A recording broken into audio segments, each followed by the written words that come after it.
بسم اللہ الرحمن الرحیم، السلام علیکم۔ تو آج ہم لوگ ایک نیا ٹاپک پڑھنے والے ہیں جس کا نام ہے ایجنگ، یعنی اس کے بارے میں ہم لوگ ایجنگ کے بارے میں سب کچھ پڑھنے والے ہیں، اور یہ لاسٹ ٹاپک ہے اس چیپٹر کا، ڈیولپمنٹ ان ایجنگ کا، اور یہ لیکچر نمبر 9 ہوا کیونکہ ہم لوگ پہلے بھی کافی لیکچر ان کے اوپر کر چکے ہیں۔ تو ایجنگ کیا ہوتا ہے؟ نام سے واضح ہے، عمر کے ساتھ ساتھ جب آدمی کے اندر بڑھاپا آ جاتا ہے، ہم ان کو شارٹلی کہتے ہیں ایجنگ۔ عمر ہی کا تقاضا ہوتا ہے کیونکہ اس عمر میں آدمی کے اندر یعنی جو ایبیلٹی، جو سرگرمیاں، جو کام وہ جوانی میں پرفارم کرتا تھا، وہ ادا کرتا تھا، وہ اس عمر میں نہیں کر سکتا کیونکہ ان کے اندر فزیولوجیکل چینجز آ جاتی ہے، نگیٹیو، پازیٹیو نہیں، کیونکہ پازیٹیو جب بچہ چھوٹا ہوتا ہے تو جوانی تک جو وہ جوان ہوتا رہتا ہے تو اس وقت ان کے اندر کافی چینجز وہاں پر بھی ہو جاتے ہیں، کافی چینجز، یعنی ان کے میموری بھی ان طرح بڑھتا رہتا ہے، ان کا جو باڈی کی جو انرجی ہوتی ہے، جو پاور ہوتی ہے، اس طرح ان کے اعضاء، ان کی ہڈیاں، ساری چیزیں وہ گروتھ کرتی رہتی ہے، لیکن یہ پازیٹیو چینجز ہے کیونکہ ان کے اندر ان کی پاور اور ان کی انرجی پاور بڑھتی رہتی ہے۔ لیکن یہاں پر میں نگیٹیو اس لیے کہہ رہا ہوں کیونکہ اس دوران آدمی کے اندر کیا ہوتی ہے، ان کی ساری چیزیں کے اندر ڈکریز آ جاتی ہے۔ تو ایجنگ کو ہم لوگ کس طرح ڈیفائن کر سکتے ہیں؟ The negative morphological and physiological changes that occur in our body due to age is called ageing, یعنی ہمارے باڈی کے اندر وہ سارے نیگیٹیو مارفولوجیکل فزیولوجیکل چینجز جو کہ ایج عمر کی وجہ سے ہی ہمارے باڈی کے اندر آ جاتی ہے، اور یہ سارے چینجز ہمارے باڈی کو کمزور کر دیتی ہے، اس کو ہم لوگ ایجنگ کہتے ہیں۔ تب جب ہم لوگ کہتے ہیں کہ یہ بوڑھا ہوا، یہ ایجنگ ایک پروسیس ہے جو کہ ایج عمر کی وجہ سے ہو جاتی ہے۔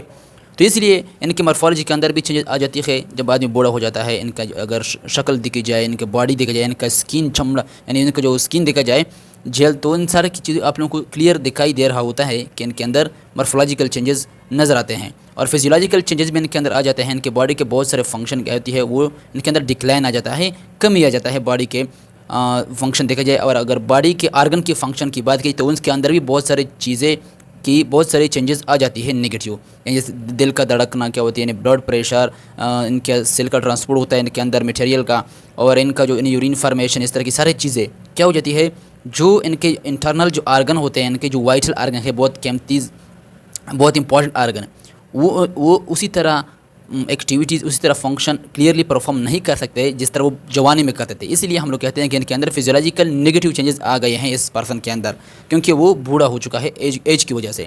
تو یہ ایجنگ تھا سمپلی۔ اب بہت ساری چیزیں ہیں اس ٹاپک کے حوالے سے، ہم نے وہ ساری چیزیں یہاں پر کلیئر کرنی ہے۔ ایک پوائنٹ تو یہ بھی آپ لوگوں نے یاد رکھنا ہے کہ اگر یہ کیا ہے، ہمارے بک میں یہ ایک لفظ استعمال ہوا ہے، جرنٹالوجی۔ تو کیا ہوتا ہے؟ The scientific study of ageing is called gerontology, یعنی ایجنگ کے مطالعے کو، اسٹڈی کو، جس برانچ میں بیولوجی کے جس برانچ میں ہم لوگ ایجنگ کا مطالعہ کرتے ہیں، اس کو ہم لوگ کہتے ہیں جرنٹالوجی۔ اب نیکسٹ پوائنٹ کیا ہے؟ Process of ageing. ایجنگ کا پروسیس کون سا ہے؟ تو ان کا پروسیس یعنی پروگریسولی ہوتا رہتا ہے اس مکمل، لیکن ہم لوگ امپورٹنٹ پوائنٹ یہاں پر تھوڑا سا اٹھائیں گے بک کے حوالے سے۔ پہلے پوائنٹ یہ، individual of the same chronological age میں differ significantly in the rate and severity of functional decline. Yes, آپ لوگوں نے یہ چیز بہت ضروری ہے، فنکشنل ڈکلائن، اس پر بھی ایجنگ کا بہت زیادہ کیا ہوتا ہے، انحصار ہوتا ہے، کیونکہ جو شخص ہے کہ جتنا ہی جوان دکھائی کیوں نہ دے، جب اگر ان کے جو فنکشن ہوتے ہیں وہ ڈکلائن کم کے اندر کمی آ جاتے ہیں، تو بالکل ہم لوگ کہتے ہیں کہ تم بوڑھا ہو گئے ہو، بوڑھے کی طرح کام کرتے رہتے ہو، آپ سے کوئی بھی اس طرح کا ایکٹیویٹیز نہیں ہوتی جس طرح کے ایک ہیلتھی پرسن کرتا ہے۔ تو اس لیے ایک ایسا فرد، ایک ایسا انڈیویجول جس کو کیا ہو، ایج، اگر کرونولوجیکل ایج دیکھا جائے، کرونولوجیکل کہتے ہیں تاریخ وار، ڈیٹ کے اکارڈنگ، ایسا ایج تاریخ کے حساب سے اگر ان کا ایج کیا ہو، بالکل سیم ہو، تو وہ شاید وہ مختلف ہو سکتا ہے ان کے فنکشنل ڈکلائن میں، ان کے اندر سیویرٹی نے بہت سختی کے ساتھ ان کا جو ان کے فنکشنل کا ہوتا ہے، ان کے باڈی کے اندر جو فنکشنل ہوتے ہیں ان کے اندر ڈکلائن کمی آ جاتی ہیں۔ اچھا، تو ہم لوگ کہتے ہیں اس سینٹینس کا مطلب یہ ہے کہ اگر دو شخص کا بالکل ایج تاریخ کے حساب سے دیکھا جائے وہ سیم ہو، اگر وہ سیم ہو تو شاید ان دونوں میں اگر فرق دیکھا جائے تو شاید ان کے فنکشن کے ریکارڈنگ دیکھا جائے، کیونکہ جس شخص کے باڈی فنکشن اچھی طرح پرفارم کر رہا ہے، ان کا باڈی اورال فنکشن، تو ہم کہتے ہیں کہ یہ کیا ہے، توڑا کیا ہے، یہ اس سے زیادہ کیا ہے، ینگ ہے، اچھا ہے۔ لیکن اگر ایک شخص اسی ایج کا ہو لیکن ان کی باڈی کے جو فنکشن ہے اورال، وہ ان کے اندر ڈکلائن آ چکا ہے، کمی آ چکی ہے، تو ان کے اندر کافی ریٹ کے ساتھ، کافی اسپیڈ ریٹ کے ساتھ، شرح کے ساتھ اس دوسرے کے مقابلے میں، تو ہم لوگ کہہ سکتے ہیں کہ یہ شخص اس کے مقابلے میں تھوڑا بوڑھا ہے، حالانکہ ایج دونوں کا سیم ہے، کیونکہ یہ اس پر بھی ڈیپینڈ کرتا ہے۔ یعنی یہاں پر میں نے کلیئر بھی کیا ہے، person who maintain greater than average functional capacity are considered physiologically young، یعنی ایک ایسا شخص جو کہ گریٹر کیپیسٹی رکھتا ہے، ان کے فنکشنل کی گریٹر زیادہ کیپیسٹی رکھتا ہے، زیادہ किस के मुकाबले में, देन एवरेज के औसत के मुकाबले में, यानी इनमें एवरेज कैपेसिटी नहीं होता बल्कि ग्रेटर फंक्शनल कैपेसिटी इनके अंदर मौजूद होता है। तो वो क्या होता है, वो बरकरार रख सकता है ज़्यादा ग्रेटर फंक्शनल कैपेसिटी। तो हम इनको कंसीडर करते हैं, तस्वर करते हैं कि ये शख्स क्या है, फिजियोलॉजिकली यंग है, यानी फिजियोलॉजिकली बिल्कुल यंग है, जवान है। लेकिन एंड दूस पर्सन, अगर वो लोग, वो शख्स whose function decline at an early age appear to be physiologically old, यानी ऐसे शख्स, ऐसे लोग जो कि बहुत ही अर्ली एज में, यानी बहुत ही इनके जवानी में, शॉर्टली इनके कम उम्र में भी इनको क्या हो, इनका फंक्शनल डिक्लाइन कर रहा है, कमी शो कर रहा है, इनका फंक्शन में कमी आ जाए बॉडी के फंक्शन में, तो हम लोग कहते हैं कि फिजियोलॉजिकली ओल्ड है, बूढ़ा है। फिजियोलॉजिकली हम लोग कहते हैं, यानी फंक्शन के हवाले से, बॉडी फंक्शन के हवाले से। अब क्या है, अब नेक्स्ट जो इम्पॉर्टेंट चीज़ है कि फैक्टर रिस्पॉन्सिबल फॉर एजिंग, यानी वो कौन से फैक्टर है जो कि एजिंग के लिए रिस्पॉन्सिबल हो सकते हैं। एजिंग के लिए तो बहुत सारे फैक्टर है, लेकिन हम लोग यहाँ पर इंपॉर्टेंट चीज़ों को उठाएंगे, सारे नहीं। तो दो चीज़ें क्या है, both genetics and environment impact age related changes. दोनों जेनेटिक्स और इन्वायरमेंट, ये दोनों चीज़ें क्या है, ये फैक्टर रिस्पॉन्सिबल है एजिंग के लिए, बुढ़ापे के लिए। ये चीज़ें बहुत जल्दी बुढ़ापा काज करती है, लेकिन जब ये नेगेटिव सेंस में ली जाए, जब ये क्या हो, कमी, तुम्हें अच्छा रिस्पांस ना दे ये चीज़ें, मैं आप लोगों को दोनों एग्जांपल के ज़रिए से शो करूँगा। यानी दोनों जेनेटिक्स और इन्वायरमेंट जो होता है, माहौल, इम्पैक्ट असर करती है, असर डालती है एज रिलेटेड चेंजेस, उम्र के साथ, एज के साथ ताल्लुक़ रखने वाले चेंजेस पर, उन सारे चेंजेस पर जो एज के साथ इनका ताल्लुक़ है, इनका रिलेशन है, इन पर ये दोनों चीज़ों का इम्पैक्ट है, असर है, जेनेटिक्स का, इन्वायरमेंट का। For example, siblings with the same genetic background can have marked differences in longevity due to environmental factor or secondary aging। यानी अगर दो ऐसे सिबलिंग हो, दो ऐसे बेखन भाई हो, जिसका क्या हो, जिसका जेनेटिक बैकग्राउंड तो बिल्कुल सेम है, तो इनके अंदर अगर हम लोग जब डिफरेंसेस देखेंगे तो किसके हवाले से होंगे, तो वो शायद किसके हवाले से होंगे, इनके इन्वायरमेंटल फैक्टर की वजह से होंगे। यानी अगर इनका जेनेटिक बैकग्राउंड सेम होगा तो फिर इनका दूसरा काज बनेगा, दूसरा इनका वजह क्या बनेगा, इनका इन्वायरमेंट या इनका सेकेंडरी एजिंग का। एक होती है प्राइमरी एजिंग, एक होती है सेकेंडरी एजिंग। मैं आप लोगों को बताऊंगा कि सेकेंडरी एजिंग क्या होती है। तो इसलिए ऐसे बहन भाई के अंदर अगर आप लोगों को कोई फ़र्क, डिफरेंसेस दिखाई दे रहा है और उनका जेनेटिक बैकग्राउंड भी सेम है, तो आप लोग समझ लेना कि इन में माहौल का असर है, सेकेंडरी एजिंग का, यानी उस माहौल पर इनके खबर का। मैं आप लोगों को बताऊँगा कि इन्वायरमेंट किस तरह आदमी पर क्या करता है, असर डालता है, इम्पैक्ट डालता है। अब अगर थोड़ा सा वाज़ेह किया जाए कि जेनेटिक फैक्टर किस तरह आदमी पर क्या करता है, असर डालता है, तो जेनेटिक फैक्टर यहाँ पर हम लोग देखेंगे किसके लिए, यहाँ पर इससे मुराद लिमिटेड सेल डिवीज़न। क्योंकि अगर किसी शख्स के अंदर सेल डिवीज़न एक हद तक लिमिटेड हो जाए, लिमिटेड यानी जिस सेल ने आगे जाके 100, 200 या 50 सेल में डिवाइड होना था, वो सेल जाके 10 पॉइंट सेल पे रुक जाए इंसान की बॉडी के सेल्स, तो वाज़ेह बात है कि उम्र से पहले ही, एज से पहले ही वो शख्स बूढ़ा हो जाएगा। तो ये जेनेटिक फैक्टर का भी इस तरह क्या है, असर होता है। तो यह क्या है, यानी जेनेटिक्स ने जीन को एक तरफ इशारा करता है। जीन हम लोग को जानते हैं, हम सब लोग, कि जीन क्या होता है, डीएनए का एक खास शॉर्ट सेगमेंट होता है, डीएनए पर मुश्तमिल होता है, डीएनए के अंदर मुश्तमिल होता है, ये डीएनए का स्मॉल सेगमेंट होता है, और डीएनए क्रोमोसोम पर, क्रोमोसोम के अंदर होती है। तो क्रोमोसोम के अंदर आप लोगों ने देखा होगा एक इनका यहाँ पर एंड पर एक स्पेसिफिक न्यूक्लियोटाइड्स मौजूद होती है, जिसको हम लोग टेलोमेयर कहते हैं। टेलोमेयर क्या होता है, specific nucleotide sequence at the end of chromosome. अब मैं ये क्यों बता रहा हूँ, इसका क्या ताल्लुक है टेलोमेयर से। अब इससे मेरा मुराद ये है, यानी बाज़ औक़ात ऐसा हो जाता है कि सेल के अंदर यहाँ पर क्रोमोसोम तो होते ही है सेल के अंदर, तो यहाँ पर क्रोमोसोम के लास्ट एंड पर यहाँ पर रीड करके शो किए हैं, यहाँ पर टेलोमेयर होती है। टेलोमेयर क्या होता है, यहाँ पर सेंट्रोमेयर, यहाँ पर ये टेलोमेयर, ये क्रोमाटिड होती है क्रोमोसोम की। टेलोमेयर क्या होती है, क्रोमोसोम को दूसरे से क्रोमोसोम से यानी सेपरेशन करने में हेल्प देता है, दूसरे से अटैच होने से बचाता है। अब क्या होता है, जब ये सेल जब आगे डिवाइड करता है, तो ये टेलोमेयर जहाँ पर इनकी जो लंबाई थी यहाँ पर थोड़ी कम हो जाती है, यानी यहाँ पर भी सेल डिवाइड हुआ, इस दूसरे सेल में डिवाइड हुआ, तो दोनों में क्रोमोसोम तो आए।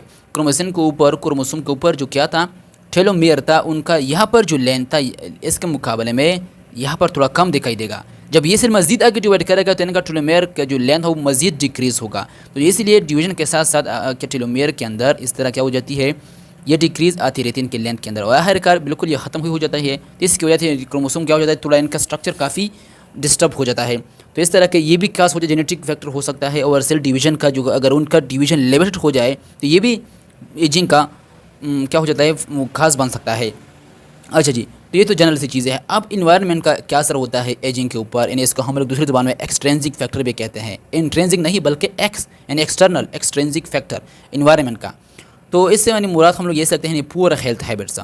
یعنی اگر ایک شخص کی اپنے عادتیں اس طرح بنا لی ہوئی ہے، اس طرح بنا لی جو کہ کیا ہے ان کی ہیلتھ کے لیے اچھی نہیں ہے، اس طرح کی ہیبٹس کرتا ہے وہ جو کہ بالکل پورے ہیلتھ ہیبٹس سے ان کی صحت کے نقصان دہ ہے، جیسا کہ وہ اسموکنگ کرتا ہے، وہ پور ڈائٹ کرتا ہے، اس طرح کی غذا کرتا ہے جو کہ اچھی نہیں ہے، یعنی متوازن غذا نہیں ہے، بلکہ وہ بہت ہی پور ڈائٹ کرتا ہے، نو ایکسرسائز نہیں کرتا، اور وہ بہت ہی ان کا مائنڈ ہر وقت ڈسٹرب ہوتا رہتا ہے مائنڈ ان کا. تو یہ شخص بھی اس ماحول میں جو رہے گا اس انداز سے ان سارے پرابلم کے ساتھ، اور تو واضح بات ہے وہ بھی جلدی بوڑھا ہو جائے گا، کیونکہ ماحول کا آدمی کے اوپر کافی اثر ہوتا ہے. یعنی جس ماحول میں آپ رہ رہے ہیں وہاں پر یعنی کیا کرتے ہیں آپ، بالکل سست زندگی گزار رہے ہیں، سست زندگی، نہ تو آپ ایکسرسائز کرتے ہیں، آپ اسموکنگ بھی کرتے ہیں، شراب بھی پیتے ہیں، اپنی غذا بھی اچھی طرح نہیں کھاتے، یعنی سبزی جو ہوتے ہیں جو فروٹس ہوتے ہیں وہ نہیں کھاتے. اس کے بجائے آپ لوگ کیا کرتے ہیں فاسٹ فوڈ استعمال کرتے ہیں، دوسری چیزیں جو کہ یہ صحت کے لیے نقصان دہ ہوتی ہے. اور اسی طرح کیا ہوتا ہے آپ کا مائنڈ ہر وقت ڈسٹرب ہوتا ہے ماحول کے اکارڈنگ، یا اس ماحول میں آپ لوگ رہ رہے ہیں جہاں پر لوگ بہت زیادہ لڑائی یا جھگڑے کرتے ہیں، بہت زیادہ شور، بہت زیادہ غصہ ہوتا ہے جو کہ آپ کو ہر وقت غصہ دلاتے ہیں، آپ کو بہت زیادہ پریشان یعنی غم دلاتا ہے. تو زیادہ غم، زیادہ ٹینشن کی وجہ سے، زیادہ غصے کی وجہ سے آدمی کو ہمیشہ ڈسٹرب رہتا ہے جو کہ بہت جلد بوڑھا ہو جاتا ہے. تو یہ سارے ایسے فیکٹر ہے جو کہ بوڑھا ہونے میں آدمی کے کیا ہو جاتی ہے، یہ ان کے اندر کیا ہو جاتی ہے، بہت جلد ان کو بڑھاپا کاز کر لیتا ہے ان ایجنگ کو. تو اس لیے ان سے بچنا، یہ ایسی چیزیں جس کو ہم لوگ پریونٹ کر سکتے ہیں، ان کے علاج کیا جا سکتا ہے اس لیے ہم لوگ ان کو سیکنڈری ایجنگ بھی کہہ سکتے ہیں. سیکنڈری ایجنگ اصل میں اس طرح کی چیزوں سے ہی آدمی کے اندر ڈیولپ ہو جاتی ہے، یعنی ان کی پور ہیبٹ کی وجہ سے ہم آدمی کے اندر ڈیولپ ہو جاتی ہے. اچھا، تو اب ہم لوگ کیا کریں گے، تھوڑا دیکھتے ہیں کہ ایجنگ کے کیا سائن اور کیا سمپٹم ہے، کیا علامات ہیں، یعنی کیا سمپٹمز اور سائنس ہے ایجنگ کے، سائن اینڈ سمپٹم، یعنی وہ کون سے علامات ہیں جس کے تھرو ہم لوگ کہہ سکتے ہیں کہ اس آدمی کے اندر ایجنگ خاص ہوا ہے، وہ بڑھاپے کی طرف جا رہا ہے یہ شخص. تو بہت سارے ایسے علامات ایسے سمپٹم ہے جو کہ پائے جاتے ہیں ایج کے پرسن میں، جو آدمی کیا ہوتا ہے اولڈ ہو جاتا ہے، بوڑھا ہو جاتا ہے. فار ایگزامپل پہلا کیا ہے، over all decrease in body energy and vigour کہتے ہیں طاقت کو، یعنی جب انسان کے باڈی کے اندر اوور آل دیکھا جائے، باڈی کے اندر انرجی اور طاقت کی کیا ہو جائے، ڈیکریز آ جائے، کمی آ جائے، تو ہم لوگ کہتے ہیں تو یہ بھی کیا ہے، ایک سائن ہے، ایک علامت ہے ایجنگ کا. دوسرا کیا ہے، changing in sleeping pattern, sleeping ہمارے جو سلیپنگ پیٹرن ہے، یعنی جس ترتیب سے جیسا کہ ہم لوگ رات کو ہمیں نیند آ جاتا ہے اور جس طرح ہم کبھی بھی دوپہر کو بھی نیند آ جاتا ہے، یہ ایک سلیپنگ پیٹرن ہے جو کہ اس دونوں وقت میں ہم لوگ کو اکثر ہمارے مائنڈ کو اس دونوں وقتوں میں سیٹ کیا ہوا ہے، اس وقت ہمیں خود بخود نیند آ جاتی ہے. تو جب آدمی ایجنگ کاز کر لیتا ہے، ایجنگ ان کے اندر آ جاتی ہے، تو ان کا سلیپنگ پیٹرن کیا ہو جاتا ہے، چینج ہو جاتا ہے. وہ کبھی کیا ہوتا ہے، ایسے وقت میں سو جاتا ہے جو کہ اس کا سونے کا وقت نہیں ہوتا، اور ایسے وقت میں جاگ جاتا ہے جو کہ اس کے جاگنے کا وقت نہیں ہوتا. تو اس لیے سلیپنگ پیٹرن کا کیا ہوتا ہے، چینج ہو جاتا ہے. اگلا کیا ہے، تیسرا ان کا سائن کیا ہے، سمپٹم علامت، لاس آف میموری، ان کی میموری کے اندر لاس ہو جاتی ہے، یعنی کمی آ جاتی ہے ان کی میموری کے اندر، یاداشت کے اندر یاداشت کمزور ہو جاتے ہیں. اگلا سمپٹم کیا ہے، appearance of wrinkles and spot on skin, ان کے اسکن کے اوپر، ان کے جلد کے اوپر رنکلز اور اسپاٹس اور چھوٹے چھوٹے دانے اور رنکلز، یعنی ان کے اس طرح کیا ہو جاتا ہے، رنکل آ جاتی ہے، یعنی کے اندر اسکن جو ہوتا ہے بالکل اس طرح کی رنکل آ جاتی ہے، اس کے اسکن کے اندر اپیئر یعنی ظاہر ہو جاتی ہے. بوڑھے شخص کے آدمی کو آپ لوگوں نے اسکن دیکھا ہوگا، جلد دیکھا ہوگا کہ وہ کس طرح ہوتا ہے. ایک جوان آدمی کا اسکن ہوتا ہے، بوڑھے آدمی کا اسکن بالکل رنکل ہوتا ہے، اور ان کے چھوٹے اسپاٹ دانے ہوتی ہے. تو یہ بھی کیا ہے، بڑھاپے کو ظاہر کرتی ہے. Loss of hairs and elasticity of skin, تو اسکن کے جو ہیئر ہوتے ہیں وہ بھی یعنی کم ہو جاتے ہیں، لاس ہو جاتے ہیں، اور اسکن کی الاسٹیسٹی کیا ہو جاتی ہے، لاس ہو جاتی ہے. اتنا الاسٹک نہیں ہوتا بلکہ وہ نیچے سے بالکل نیچے پڑا رہ جاتا ہے بوڑھے شخص کا. جوان شخص کے اسکن کے اندر کافی الاسٹیسٹی ہوتی ہے، تو اس لیے یہ بھی کیا ہے، ایک سمپٹم ہے، علامت ہے بڑھاپے کا. Loss of hairs and elasticity of skin. اچھا، یہ تو ہم لوگ نے پڑھا. اب کیا ہے، سوری میں دو بار لکھا ہے یہ سینٹینس کو. اچھا، لاس آف ویژن اینڈ ہیئرنگ، تو یہ بھی ایک علامت ہے بڑھاپے کا، ایجنگ کا، کہ ایجنگ پرسن، ایج جو اگا ہوتے ہیں ایسے پرسن، ایسے شخص جو کہ بڑھاپے کے نزدیک ہوتے ہیں یا ان کو بڑھاپا کاز کرتے ہیں، تو ان کے اندر ویژن اور ہیئرنگ یعنی وہ ان کو دکھائی بھی ان کو کم دکھائی دے رہا ہوتا ہے، اور وہ کم سنائی دیتے ہیں، یعنی وہ اچھی طرح سن بھی نہیں سکتے اور اچھی طرح دیکھ بھی نہیں سکتے. یہ ساری چیزیں ان کی لاس ہو جاتی ہیں، ان کے اندر کمی آ جاتی ہے. اگلا علامت کیا ہے، sexual dysfunction and changes in menstrual cycle in female. उस बूढ़े शख्स के अंदर ये लामत भी हो जाती अंदर देखने को मिलती है कि इनके अंदर सेक्सुअल डिसफंक्शन हो जाता है, यानी वो इस तरह सेक्स करने के काबिल नहीं होता। और फीमेल की बात करें तो फीमेल में मेंस्ट्रुअल साइकिल के अंदर चेंजेस आ जाती है, मेंस्ट्रुअल साइकिल बल्कि रुक जाती है। मेंस्ट्रुअल साइकिल जो माहवारी होती है, जो मंथ में एक बार इनको आती है 5-6 दिन, इनका जो ब्लीडिंग होती है, फीमेल से जो ब्लीडिंग होती है वो रुक जाती है या इनके अंदर चेंजेस आ जाती है। अब क्या है नेक्स्ट इलामत क्या है, इन एबिलिटी टू लॉस वेट, उन्हें वो इनके अंदर ये काबिलियत नहीं होती कि अपना वेट को वज़न को लॉस कर सके, इसलिए इनको ओबेसिटी वो खास करते हैं, इनको ओबेसिटी मोटापा हो जाता है ऐसे लोगों को। अगला क्या है यूरिनरी प्रॉब्लम, इनको यूरिनरी प्रॉब्लम हो जाती है, इनको काफ़ी ज़्यादा पेशाब या काफ़ी कम आता है या काफ़ी ज़्यादातर काफ़ी ज़्यादा आता है बूढ़े लोगों को पेशाब, क्योंकि इनके जो जो मसल होते हैं वो जो इनके यूरिनरी सिस्टम के जितने भी मसल्स होते हैं, जो ट्यूब होते हैं वो काफ़ी कमज़ोर हो जाते हैं, इसलिए वो उनको रोक नहीं सकते, इसलिए यूरिनरी प्रॉब्लम उनको हो जाते हैं, यूरिनरी प्रॉब्लम पेशाब के मसले। General weakness and decrease body immunity, इनके अंदर आम कमज़ोरी आ जाती है, बॉडी की इम्यूनिटी बिल्कुल डिक्रीज हो जाती है, कम हो जाती है, इसलिए वो छोटी छोटी बीमारियाँ उनको बहुत ज़्यादा तकलीफ देती है, बहुत ज़्यादा तंग करती है बूढ़े लोगों को। Degeneration of organs and tissue में आल्सो टेक प्लेस, इनके क्या होता है ऑर्गन्स के डीजनरेशन, यानी वो डीजनरेट दोबारा ख़त्म होना शुरू हो जाता है, इनके अंदर काफ़ी कमज़ोरी आ जाती है, इनके ऑर्गन के अंदर, इनके टिश्यू के अंदर, ये सारी चीज़ें भी इनके अंदर हो जाती है, इनके टिश्यूज़ ऑर्गन काफ़ी कमज़ोर हो जाते हैं, वीक हो जाते हैं, इनके डीजनरेशन वो खास कर लेते हैं। अच्छा तो ये क्या था एजिंग के सारे सिम्टम थे, इलामत थे किसके, एजिंग के। अच्छा तो आप थोड़ा आप लोगों को बताता चलो कि ये सेकेंडरी एजिंग होता क्या है। मैंने कई बार आप लोगों को बताया सेकेंडरी, एक होता है प्राइमरी एजिंग, एक होता है सेकेंडरी एजिंग। तो सेकेंडरी एजिंग क्या होता है, तो जैसे कि मैंने यहाँ पर लिखा है secondary ageing processes result from disease and poor health practices, यानी जो सेकेंडरी एजिंग होता है ये जो प्रोसेस होता है ये कैसे होता है, रिजल्ट फ्रॉम ये बीमारियों से और पुअर हेल्थ प्रैक्टिसेस से। अगर कोई शख्स इस तरह के इनके हेल्थ ऐसे प्रैक्टिस कर रहा हो जो कि इनकी हेल्थ के लिए क्या हो नुकसानदेह हो, पूरा हो, या ये बीमारी ऐसी बीमारी उनको लग जाए जो उनको जल्दी बुढ़ापे में ले जाए, तो भी सेकेंडरी एजिंग में आता है। यानी उम्र से पहले जब आदमी को बीमारियों की वजह से कोई बुढ़ापा खास हो जाए, एजिंग हो जाए, या उनकी अपनी पूरा हेल्थ प्रैक्टिस, जैसा कि फॉर एग्जांपल नो एक्सरसाइज, वो शख्स एक्सरसाइज नहीं करता, स्मोकिंग करता है, एक्सेस फैट और ज़्यादा फैट इस्तेमाल करते हैं, या उनकी बॉडी में काफ़ी ज़्यादा फैट है और उनका एक्सरसाइज नहीं करता, इनका इलाज नहीं करता कि वो फैट कम हो जाए, और and other forms of self damage, और दूसरे अपने बज़ात खुद बॉडी को नुकसान पहुँचाने की दूसरी शक्लों में भी ये आदमी को सेकेंडरी एजिंग खास हो सकता है। सेल्फ डैमेज में अगर फॉर एग्जांपल किसी शख्स ने एक्सीडेंट किया बज़ात खुद, या झगड़े किए लोगों के साथ जिसमें उनको काफ़ी ज़्यादा चोट लगा, बुरी तरह उनको चोट लगा, तो इससे क्या हो जाता है सेकेंडरी एजिंग खास हो सकता है। एंड आर प्रिवेंटेबल, और ये जो सेकेंडरी एजिंग के जो प्रोसेस होते हैं ये प्रिवेंटेबल होते हैं, यानी इनके इलाज किया जा सकता है, ऐसे आदमी बच जा सकता है, हम लोग इनसे अपने आप को बचा सकते हैं, whether through life style choice और मॉडर्न मेडिसिन, या अपने लाइफ स्टाइल को हम लोग जो अपनी लाइफ स्टाइल होता है उनको चॉइस करके उनको चेंज करके हम लोग इनसे बच सकते हैं सेकेंडरी एजिंग से, या जो आजकल के मॉडर्न जो मेडिसिन है उनका इस्तेमाल करके हम लोग इनसे बच सकते हैं। तो इसलिए सेकेंडरी एजिंग ये था, और ऊपर जो मैंने कुछ सिम्टम बताए ये प्राइमरी एजिंग के ही सारे के सारे सिम्टम थे। तो अब नेक्स्ट जाते हैं कि एजिंग को देखते हैं, कई एजिंग के कई लेवल होते हैं। पहले हम देखेंगे सेल लेवल चेंजेस एजिंग का, यानी जब आदमी को एजिंग हो जाता है तो सेल लेवल पे क्या क्या चेंजेस आ सकती है एजिंग में, सेल लेवल पे, तो यानी सेल के अंदर सेल लेवल पर क्या क्या चेंजेस आ जाते हैं बुढ़ापे में, यानी बूढ़े शख्स के सेल्स के अंदर। सो इसलिए कहता है यहाँ पर this type of ageing occur in cells, इस टाइप की जो एजिंग होती है ये सेल्स के अंदर होती है, एंड टिश्यू लेवल, और टिश्यू लेवल पर such as for example most cell become larger, ये उनके सारे क्या है चेंजेस है सेल लेवल पे। नंबर 1 क्या है, मोस्ट सेल्स बिकम लार्ज, ज़्यादातर सेल क्या है बड़े हो जाते हैं, लार्जर हो जाते हैं, बन जाते हैं।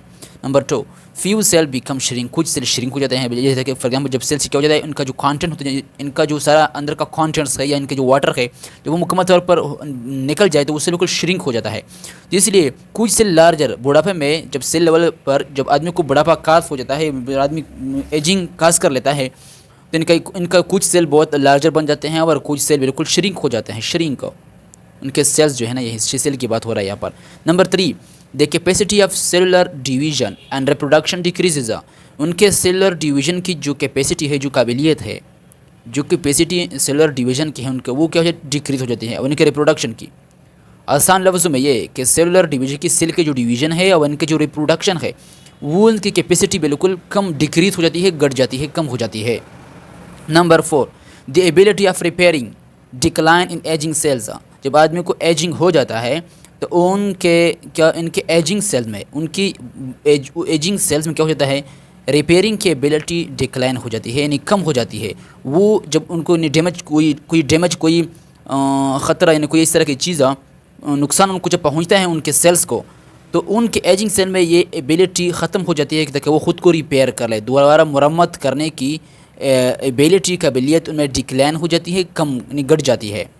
Number 5, D N A become damage through the ageing process. D N A become ان کا ڈی این اے کیا ہو جاتا ہے, ڈیمیج ہو جاتا ہے. D N A become damage, D N اے ان کا بالکل ڈیمیج ہو جاتا ہے تھرو ایجنگ پروسیس کے ذریعے سے. اینڈ چینجز اکر ان, اور بہت سارے اور بھی چینجز ہو جاتی ہے, تبدیلیاں کہاں پر, ان سیلولر ممبرین, ان کے سیلولر ممبرین میں, انزائمز, ان کے انزائم میں, اس پرسن کے transport of ions and ions اور نیوٹرنس کے ٹرانسپورٹ میں, یہ ساری چیزیں میں ان کے اندر بھی چینجز ہو جاتی ہے, انزائمز کے اندر بھی, سیلولر ممبرین کے اندر بھی. And in the chromosome of Nucleus, اور نیوکلس کے اندر جو کروموسوم پڑے ہوئے ان کے اندر بھی چینجز آ جاتے ہیں جب ان کا ڈی این اے کیا ڈیمیج ہو جاتا ہے. نمبر 6, کس طرح کے چینجز ہیں. Number 6, changing occur in some organelles like mitochondria, lysosome, and their number are reduced, which causing cells to function less efficiently. یعنی کچھ آرگینیلز میں بھی, سیل کے اندر جو آرگینیلز پڑے ہوئے ہوتے ہیں, جب آدمی ایجنگ کاز کر لیتا ہے, جب وہ بڑھاپا ان کو ہو جاتا ہے, تو ان کے آرگینیلز, سیل کے اندر موجود آرگینیلز میں بھی بہت ساری تبدیلیاں آ جاتی ہے, جیسا کہ مائٹوکانڈریا, وہاں پر بھی چینجز آ جاتی ہے. جیسا کہ لائسوسوم, یہ بھی ایک آرگینیل ہے, ان کے اندر بھی تبدیلیاں آ جاتی ہے. اور ان کے جو نمبر ہوتا ہے, تعداد, وہ ریڈیوس, کم ہو جاتا ہے. وچ کازنگ, جو کس چیز کا وجہ بنتی ہے, cells to perform less efficiently, جو کہ سیلز کے فنکشن کو یہ وجہ بنتے ہیں کہ وہ لیس ایفیشینٹلی, تھوڑا کم طریقے سے وہ فنکشن کرتا ہے. یعنی وہ سیل اچھی طرح اپنا فنکشن, اپنا کام سر انجام نہیں دے سکتا, بلکہ لیس ایفیشینٹلی اپنا کام پرفارم کرتا ہے جب ان سیل کے اندر آرگینیلز کی اندر چینجز آ جائے اور ان کے نمبر ریڈیوسڈ ہو جائے. نیکسٹ چینجز کون سا ہے, ہارمونل سیکریشن بیکم ڈکریز. وہاں پر اس ایجنگ جب خاص ہو جائے پرسن کو, تو ان کے جو ہارمونل سیکریشن ہے, یعنی ہارمون خارج کرنے کی جو پروسیس ہے, وہ بھی ڈکریز ہو جاتا ہے. یعنی وہ اچھی طرح سے ہارمون کو پراپر انداز سے, پراپر میرر میں, یعنی اچھی طرح پراپر اماؤنٹ میں ہارمون کو خارج نہیں کر سکتا, سیکریٹ نہیں کر سکتا, تاکہ وہ اپنی جگہ پر, اپنی سائڈ پر جا کے اچھی طرح اپنا کام پرفارم کر سکے. اس لیے ایجنگ پرسن کیا ہو جاتا ہے, ایجڈ پرسن, وہ اپنے ہارمون سیکریشن ان کے اندر ڈیکریز ہو جاتی ہے, کم ہو جاتی ہے. تو یہ تو ان کے سارے چینجز, تبدیلیاں تھے جب آدمی کو ایجنگ خاص ہو جائے, تو سیل لیول پر یہ سارے چینجز تھے, سیل لیول پر یعنی اس طرح کے چینجز آ جاتے ہیں. اب نیکسٹ ہم لوگ دیکھیں گے, اب یہاں پر ہم لوگ کیا دیکھیں گے, next number 8, metabolism become decrease having following effect. اس جب آدمی کو بڑھاپا ایج خاص ہو جاتا ہے, ایجنگ, تو وہ کیا ہوتا ہے, ان کا میٹابولزم ڈکریز ہو جاتا ہے, اور جب میٹابولزم ڈکریز ہو جائے, جب کم ہو جائے, تو یہ نیچے کچھ ایفیکٹس, کچھ اثرات ہے, یہی سارے کے سارے اثرات ہمارے باڈی پر پڑتے ہیں. اس کی وجہ سے جب ہمارے باڈی کا میٹابولزم خاص ہو جائے. پہلا کیا ہے, نمبر 1, ٹالریشن آف کولڈ از لیس. یعنی اس شخص یعنی کولڈ کو, سردی کو برداشت نہیں کر سکتا. سردی کی برداشت, ٹالریشن, جو ان کے اندر جو برداشت ہوتی ہے سردی کی, وہ لیس ہو جاتی ہے, کم ہو جاتی ہے. Number 2, tendency to gain weight increases. ان کے اندر وزن بڑھنے کی ٹینڈینسی بڑھ جاتی ہے, ان کو یہ ریسک ہو جاتا ہے. ان کا ویٹ جو ہوتا ہے, ویٹ, وہ بہت ہی جلدی ویٹ گین کرتا ہے وہ شخص, جب وہ بڑا, ان کو ایجنگ ہو جائے. نیکسٹ پوائنٹ یہ, decrease in the bodies use of glucose. یعنی ان کے اندر باڈی جو گلوکوز پہلے استعمال کرتا تھا, ان کے اندر بھی ڈکریز آ جاتا ہے, گلوکوز کے یوز میں ڈکریز آ جاتا ہے. یعنی ان کے باڈی اچھی طرح گلوکوز کو پہلے کی طرح استعمال نہیں کر سکتا. اگلا پوائنٹ یہ, collagen and elastin decrease in connective tissue. Connective tissue میں چونکہ ہم جانتے ہیں کہ یہاں پر کیا ہے, کولیجن پروٹین, دونوں کیا ہے, پروٹین ہے, ایلاسٹین پروٹین, کولیجن پروٹین, یہ کیا ہے, یہ کنیکٹیو ٹیشو کے اندر یہ ڈکریز ہو جاتے ہیں, اور ہم جانتے ہیں کہ ان کے بہت سارے اثرات پڑ سکتے ہیں جب یہ کم ہو جائے. اس لیے ان کے کنیکٹیو ٹیشو کے اندر یہ ساری چیزیں ڈکریز ہو جاتی ہے, یہ protein. Changes in fat content of tissue. Tissue کے جو ٹیشو میں موجود جو فیٹ کانٹینٹس ہوتے ہیں, جو فیٹ کے جو اجزاء ہوتے ہیں یعنی چربی کے, ان کے اندر بھی چینجز آ جاتی ہے جب میٹابولزم ڈکریز ہو جائے. Decrease in amount of water in the body. Body میں کیا ہے, decrease amount of water, body میں واٹر کی اماؤنٹ ڈکریز ہو جاتی ہے. आप ये सारे चीज़ों का डायरेक्ट क्या कहते हैं मेटाबॉलिज्म के साथ इनका ताल्लुक है। इसलिए मैंने बताया जब हमारे बॉडी के अंदर मेटाबॉलिज्म में डिक्रीज़ आ जाता है, कमी आ जाए, तो ये सारे असरात, ये इफ़ेक्ट्स, ये सारे इफ़ेक्ट हमारे बॉडी पर पड़ सकते हैं इसकी वजह से। तो इसलिए मेटाबॉलिज्म, क्योंकि जब हम रेस्पिरेशन करते हैं या कोई ब्रेक डाउन हमारे बॉडी के अंदर ग्लूकोज चीज़ की हो जाती है, इनसे हमें वाटर भी हासिल हो जाता है, यानी बहुत सारी चीज़ें हमारे बॉडी में स्टोर होती है, ग्लूकोज वो प्रॉपर हम यूज़ कर सकते हैं, फैट की भी मेटाबॉलिज्म हो जाती है, ये सारी चीज़ें। तो इसलिए क्या हो जाता है हमारे बॉडी, यानी ऐसे हमें एनर्जी भी मिलता है जो हमें गर्म रखता है, जिसकी वजह से हम लोग सर्दी को, कोल्ड को हम टॉलरेट कर सकते हैं, बर्दाश्त कर सकते हैं। लेकिन जब मेटाबॉलिज्म नहीं होगा तो हम कोल्ड को भी, यानी सर्दी को बर्दाश्त नहीं कर पाएंगे, क्योंकि मेटाबॉलिज्म के ज़रिए से इसके नतीजे में जो एनर्जी हमें हीट की शक्ल में मिलती है वो हमारे बॉडी के अंदर बन ही नहीं रही होती। इसलिए हम सर्दी बर्दाश्त नहीं कर सकते, हमारे बॉडी के अंदर वाटर की कमी आ जाती है, क्योंकि मेटाबॉलिज्म के दौरान वाटर भी एज ए प्रोडक्ट हमारे बॉडी के अंदर बन रहा होता है। ये सारी चीज़ें इसके साथ इनका ताल्लुक होता है, जो मेटाबॉलिज्म की कमी हो जाए हमारे बॉडी के अंदर। और ये जब आदमी को बुढ़ापा खास हो जाता है तो ये सारे किस्म के चेंजेस इनके बॉडी में आ सकती है। अब नेक्स्ट क्या है, system level changes in ageing, यानी एजिंग में सिस्टम लेवल पर जो हमारे बॉडी के सिस्टम मौजूद थे, निज़ाम मौजूद थे, मुख्तलिफ़ किस्म के सिस्टम, उस सिस्टम लेवल पर कौन कौन सी तब्दीलियाँ आ जाती है जब आदमी बुढ़ापा खास कर लेता है, जब आदमी बूढ़ा हो जाता है। तो this type of ageing occurs in various physiological system of body. तो इस तरह के जो क्या है, इस तरह की जो एजिंग है, इस टाइप के एजिंग होती है वेरियस फिजियोलॉजिकल सिस्टम में। हमारे बॉडी के मुख्तलिफ़ किस्म के फिजियोलॉजिकल सिस्टम, हमारे बॉडी के वो सिस्टम जो बहुत सारे फंक्शन फिजियोलॉजी को कंट्रोल करते हैं हमारे बॉडी के अंदर, वहाँ पर मुख्तलिफ़ किस्म के वेरियस टाइप के चेंजेस आ जाते हैं। इसलिए ये इसलिए आ जाते हैं क्योंकि वो सिस्टम एजिंग काज कर लेते हैं, वो भी हमारे बॉडी के सारे ऑर्गन बूढ़े हो जाते हैं। इस तरह के काम वो पहले की तरह परफॉर्म नहीं कर सकते। तो पहला क्या है, नंबर 1, अगर हम लोग देखते जाए डाइजेस्टिव सिस्टम को कि इसमें किस तरह के चेंजेस, तब्दीली आ जाती है डाइजेस्टिव सिस्टम में। तो डाइजेस्टिव सिस्टम में अगर देखा जाए एमंग द गैस्ट्रोइंटेस्टाइनल ट्रैक जो है, जो मुकम्मल जो एक नाली है, ट्रैक है, जिसको हम लोग कहते हैं गैस्ट्रोइंटेस्टाइनल ट्रैक का, ये मुकम्मल एक नाली है जो जिसका ताल्लुक डाइजेस्टिव सिस्टम के साथ है। इसमें सारी चीज़ें आ जाती है, हमारे अंदर कोई इंटेस्टाइन होता है मुकम्मल, ये स्मॉल इंटेस्टाइन, लार्ज स्टमक, ये सारी चीज़ें इस ट्रैक के अंदर आ सकती है। तो ये among the gastrointestinal track organ alter taste decrease in saliva, stomach acidity and decrease blood flow to liver. आप ये सारे चेंजेस यहाँ पर हो जाती है। कौन कौन सी? एक तो ये कि इस ट्रैक में मुकम्मल जो डाइजेस्टिव सिस्टम का ये मुकम्मल जो ट्रैक है गैस्ट्रो इंटेस्टाइनल ट्रैक का, इसमें हम लोग सब जानते हैं कि इसमें ये सारी चीज़ें आ जाती है, इंटेस्टाइन, स्टमक, ये सारे जो ट्यूब होते हैं ये सारे आ जाती है। यहाँ पर कौन कौन से चेंजेस हो जाते हैं? आर्गन अल्टर्ड, हमारे आर्गन चेंज हो जाते हैं, इनके अंदर तब्दीली आ जाती है। टेस्ट डिक्रीज़, जो हमारे मुंह होती है, क्योंकि इसके डाइजेस्टिव सिस्टम के साथ इनका ताल्लुक है, हमारा जो टेस्ट होता है वो डिक्रीज हो जाता है, यानी हम अच्छी तरह चीज़ों का जायका मालूम नहीं कर सकते, क्योंकि टेस्ट की जो एबिलिटी है हमारी मुंह के अंदर वो डिक्रीज़ हो जाती है, टेस्ट डिक्रीज। अब नेक्स्ट क्या है? डिक्रीज़ इन सलाइवा के अंदर भी डिक्रीज आ जाता है। जो हमारा सलाइवा होता है, थूक होता है जो हमारे मुंह के अंदर, उनके अंदर भी, क्योंकि सलाइवा तो बहुत इंपॉर्टेंट होता है डाइजेशन के लिए, क्योंकि इनमें माइलेज एंजाइम होते हैं। जब हम लोग कार्बोहाइड्रेट खाते हैं तो मुंह के अंदर ही इनकी काफ़ी हद तक डाइजेशन हो जाती है कार्बोहाइड्रेट की। जब सलाइवा कम होगा तो वाज़ेह बात है कि क्या होगा, इसे हम लोग अच्छी तरह फूड को डाइजेस्ट नहीं कर पाएंगे, कार्बोहाइड्रेट को। स्टमक एसिडिटी के अंदर भी क्या हो जाती है? डिक्रीज आ जाती है। स्टमक एसिडिटी, स्टमक के अंदर जो एसिड्स मौजूद होते हैं, जैसे कि HCl, हाइड्रोक्लोरिक एसिड, ये सारे इस तरह के एसिड होते हैं जो कि फूड को डाइजेस्ट करने में हमारी हेल्प करते हैं। इनकी एसिडिटी भी कम हो जाती है, इसलिए स्टमक का मसला बूढ़े आदमी को अक्सर पेश होता रहता है। A decrease blood flow to liver, liver की तरफ ब्लड का जो फ्लो है, जो बहाव है वो भी डिक्रीज हो जाता है, यानी ब्लड अच्छी तरह लीवर के अंदर नहीं जा सकता, और इसका ताल्लुक भी इसके साथ है डाइजेस्टिव सिस्टम के साथ। अच्छा, अब क्या है नेक्स्ट? ये तो था कुछ चेंजेस डाइजेस्टिव सिस्टम के अंदर के, वो कौन कौन सी चेंजेस है जो यहाँ पर हो जाती है डाइजेस्टिव सिस्टम के अंदर। अच्छा जी, अब क्या है? स्केलेटल सिस्टम के, स्केलेटन जो हमारा जो ढांचा होता है मुकम्मल जो हड्डियों का, इस सिस्टम के अंदर कौन कौन से चेंजेस हो सकती है। आप थोड़ा इसको देखते हैं स्केलेटल सिस्टम को। तो यहाँ पर क्या हो जाती है, कौन कौन सी तब्दीलियाँ? Decrease in density of bones like osteopenia and osteoporosis, bone loss, minerals and decrease occur in matrix.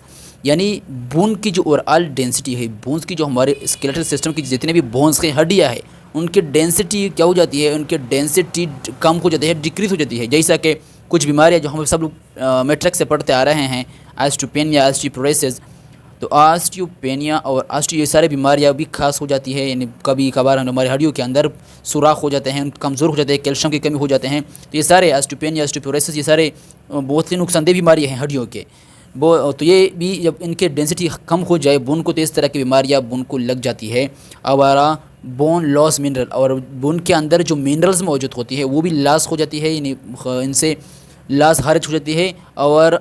और मैट्रिक्स के अंदर बोन, हम लोग जानते हैं कि बोन के अंदर अंदर मैट्रिक्स होता है। मैट्रिक्स बोन का जो अंदरूनी जो पोर्शन होता है वो मैट्रिक्स होता है, उनके अंदर भी डिक्रीज आ जाता है, जिसकी वजह से बोन भी कमज़ोर हो जाते हैं। ये बुढ़ापे में ये भी चेंजेस आ सकते हैं, आती है। अब नेक्स्ट क्या है, नर्वस सिस्टम। जो हमारा नर्वस निज़ाम है, नर्वस सिस्टम है, यहाँ पर भी कुछ तब्दीलियाँ हो जाती है। For example, production of neuro transmitter is gradually decrease. Production of neuro transmitter is gradually decrease. Neuro transmitter की जो प्रोडक्शन है, जो पैदावार है, न्यूरो ट्रांसमीटर आप लोगों ने पढ़ा होगा इसके बारे में। ये न्यूरॉन दूसरे न्यूरॉन की तरह जो अटैच होता है, तो न्यूरो ट्रांसमीटर क्या भेजता है, इसके थ्रू क्या सिग्नल भेजता है। ये आप लोगों ने नर्वस कोऑर्डिनेशन में डिटेल में पढ़ा होगा, यहाँ पर बताने की ज़रूरत नहीं है। तो न्यूरो ट्रांसमीटर जो होते हैं जिसके थ्रू सिग्नल भेज जाता है, ये ट्रांसमीटर एक न्यूरॉन से दूसरे न्यूरॉन में जब जाते हैं, इनके प्रोडक्शन के अंदर भी या आहिस्ता आहिस्ता इनके अंदर डिक्रीज आ जाता है। That is 15%। जो 15% लोग होते हैं, 50% पीपल हैव सीवियर डिमेंशिया। इनको सख्त, ये एक बीमारी है डिमेंशिया या डायमेंशिया, ये ब्रेन की एक बीमारी है, दिमाग की। उनको ये सख्त बीमारी लग जाती है 15% लोगों को, ऐसा क्योंकि उनके अंदर न्यूरो ट्रांसमीटर बहुत कम हो जाते हैं, घट जाते हैं। अब नेक्स्ट सिस्टम क्या है, सर्कुलेटरी सिस्टम। कि इस सिस्टम में कौन कौन सी तब्दीली आ सकती है सर्कुलेटरी सिस्टम के अंदर। तो सर्कुलेटरी सिस्टम जो है ये, जिसका ताल्लुक भी क्या है हमारी बॉडी से है, क्योंकि बहुत सारा ब्लड तो यही सिस्टम क्या कर सर्कुलेट करते हैं हमारे बॉडी के अंदर। तो ये सिस्टम जो सर्कुलेटरी सिस्टम है, इसके अंदर अगर देखा जाए, the walls of blood vessel loss it's elasticity. जो ब्लड के जो वेसल्स होते हैं, जो आर्टरीज, वेन, जितने भी जो रगे हैं, जो वेसल्स हैं, उनके जो वॉल्स होती है, दीवारें, वो अपने इलास्टिसिटी को लॉस कर लेते हैं। जिस तरह के आदमी जवान है, जिस तरह के इनके ब्लड वेसल इलास्टिक होते हैं, वो बुढ़ापे में काफ़ी सिकुड़ जाते हैं, उनके इलास्टिसिटी लॉस हो जाती है। और यहाँ पर क्या है, फैट्स एक्यूमुलेट्स, यानी इनके चर्बी वहाँ पर जमा होना शुरू हो जाता है, एक्यूमुलेट हो जाता है। कहाँ पर, इन द वेसल्स, वेसल में, in walls of the heart, और दिल के वॉल्स में, जैसे कि ventricle, auricle, atrium, left auricle, vent auricle, वहाँ पर हार्ट के जो वॉल्स होते हैं, जो चैम्बर होते हैं, वहाँ पर फैट का, चर्बी का वहाँ पर एक्यूमुलेट होना, वहाँ पर जमा होना शुरू हो जाता है। दैट्स वाई, यही वजह है कार्डियोवास्कुलर एजिंग अकर। वहाँ पर दिल की जो कार्डियोवास्कुलर एजिंग होती है, जिसमें क्या हो जाती है, हार्ट की जो वेसल्स होते हैं, इनको ये एजिंग वहाँ पर हो जाती है। यानी सिंपली हम कह सकते हैं इनका हार्ट काफ़ी कमज़ोर हो जाता है, बूढ़ा हो जाता है।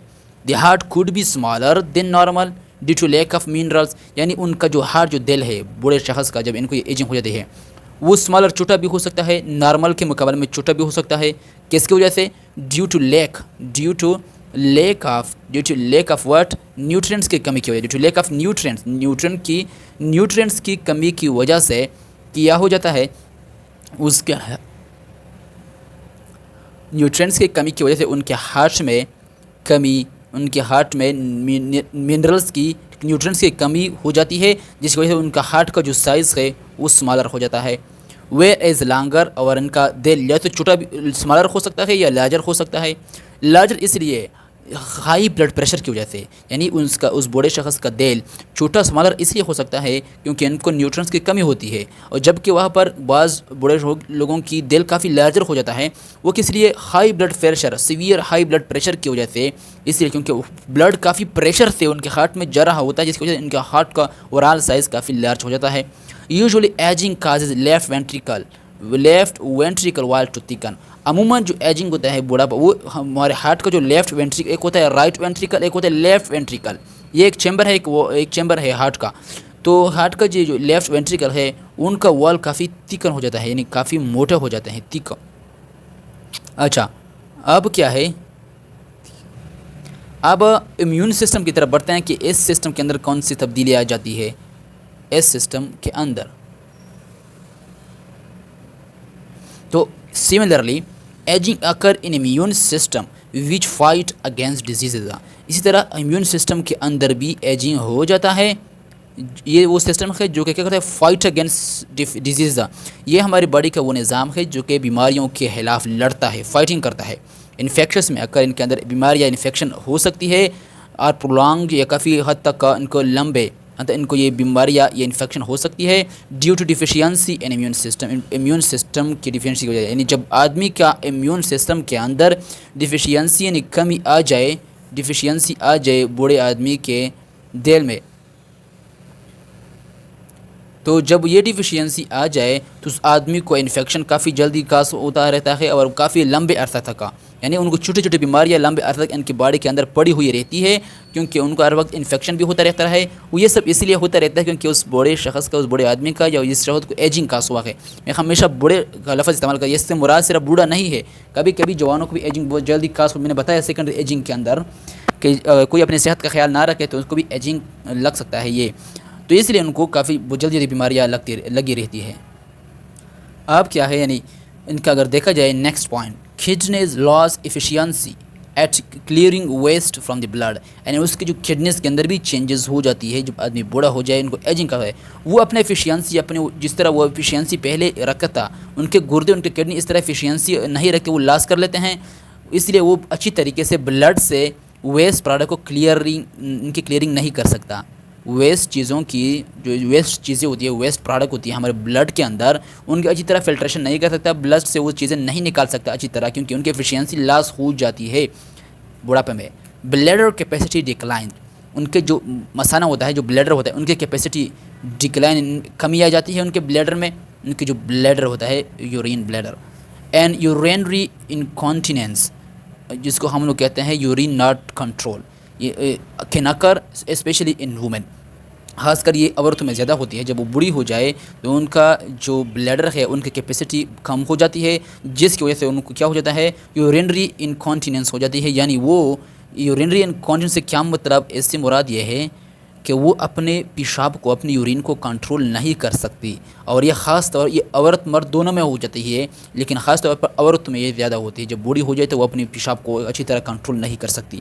نیکسٹ پوائنٹ یہ مسل ماس ڈکلائنز, ان کے مسل کا اور آل ماس کے اندر مسل کی جن کا جو ماس ہوتا ہے ان کے اندر کمی ہو جاتا ہے due to absence of regular exercise. Regular exercise کی ایبسنس کی وجہ سے, کیونکہ وہ ریگولر ایکسرسائز نہیں کرتا, ریگولر ایکسرسائز اس لیے وہ ایبسنس وہ نہیں کرتا, اس لیے ان کے ماس کی اور آل ماس کیا ہو جاتی ہے ڈکریز ہو جاتی ہے. Eyes lens begin to stiffen, ان کے آئی لینز بالکل اسٹیف ہو جاتے ہیں, ان کے آئی کے لینز کی میں بات کر رہا ہوں, آئی لینز. اس کی وجہ سے وہ کیا ہوتا ہے ریزلٹنگ نتیجہ کے طور پر ان کو کیا نتیجہ ان کو کیا ملتا ہے, resulting in difficulty focusing on near object. اس لیے نتیجہ کے طور پر ان کو یہ پرابلم ہو جاتا ہے جب ان کے آئی لینس اسٹیف ہو جاتے ہیں, وہ بالکل سکڑ جاتا ہے, کمزور ہو جاتے ہیں, تو پھر وہ کیا کرتے ہیں اب نیئر جو آبجیکٹ ان کے قریب ہوتے ہیں, نیئر آبجیکٹ قریب چیزوں کے اوپر وہ اپنا فوکس نہیں ڈال سکتا, توجہ یعنی ان کی آئی اس پر فوکس نہیں کر سکتی, ان کو بلر دکھائی دے رہی ہوتی ہے. نیئر آبجیکٹ نزدیک کی چیزیں, وہ چیزیں جو ان کے قریب ہوتی ہے وہ ان کو اسی طرح ان کے اوپر فوکس نہیں ڈال سکتا, اس لیے ان کو کافی ڈیفیکلٹی پرابلم ہوتی ہے, کافی مشکلات ہوتی ہے اس بوڑھے لوگوں کو. تو یہ اوور آل کس کے بارے میں تھا, ایجنگ کے بارے میں تھا یہ مکمل یہ سارا ڈسکشن, اور آئی ہوپ کہ آپ لوگوں کو یہ سب کچھ سمجھ میں آ چکا ہوگا. تو آج کے لیے اتنا کافی ہے, اللہ حافظ.